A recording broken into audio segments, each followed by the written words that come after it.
Hey everyone, coming out today to make a video about Karl Marx's The German Ideology, Alienated Labor, and Communist Manifesto. I will talk about Karl Marx's methodological approach to studying society, economics, and history.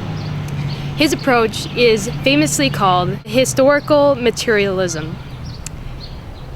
And at the end of this video, I will talk about the problems with capitalism and his specific ideas on how to solve or escape capitalist society that we are currently in. Just to clarify, we are in a capitalist society. So historical materialism looks for the causes of development and changes in human society, specifically looking at how humans collectively produce their own necessities for sustaining their own particular lives and each other's lives. This is greatly different from animals. Animals only produce their own personal necessities, like beavers. Beavers make lodging for themselves. They don't go around making lodging for other people. Unlike humans, like there's construction companies where they spend all their time building houses for other people. So humans produce everyone's necessities or other people's necessities. So Marx looks at the material requirements that humans use to produce these necessities. So he looks at how we produce food. He looks at how we exchange products. And through this looking at production and exchange, he sees that people enter into particular social relations, such as people become salesmen. I'm a teacher right now, and you are specifically a student right now. And what I'm saying is that everyone has this social role that they take on. So Marx looks at how human beings collectively work on nature and do not do the same work. He thinks, and there is a division of labor at which people do not do everything. People do specific jobs. And what Marx famously points out is that some people live off the fruits of other people's labor, and they do this by owning the means of production.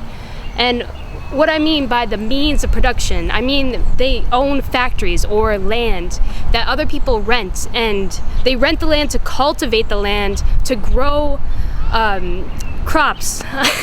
So something that we should realize is that production relations or social relations are determined by the level or the character of contemporary productive forces.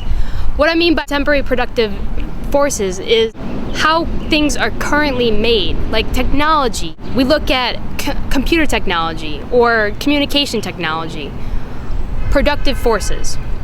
So Marx looks at how society has moved through numbers of different types of modes of production. The main mode of production Marx identifies is primitive communism, primitive society, ancient society, and feudalism. Then he also talks about capitalism, a specific mode of production that we are currently in. So we are in a capitalist mode of production. Each of these social stages, people interact with nature and produce their living in different ways. Any surplus from the production is allotted in different ways. Ancient society was based on a ruling class of slave owners and slaves, while feudalism was based on landowners and serfs, and capitalism is based on a capitalist class, the bourgeois, and the working class. The bourgeois class owns the means of production, while the working class sells their time to make money.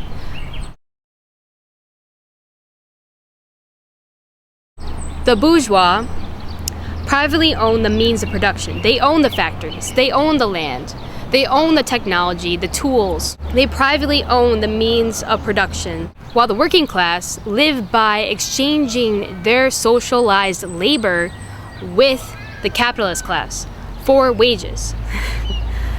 So they exchange their time, their labor, for money. They don't sell their labor for money because they want to. No, they need to do it. They need money for food. They need money for shelter. So this is independent of their will. They don't want to do it, but they have to do it.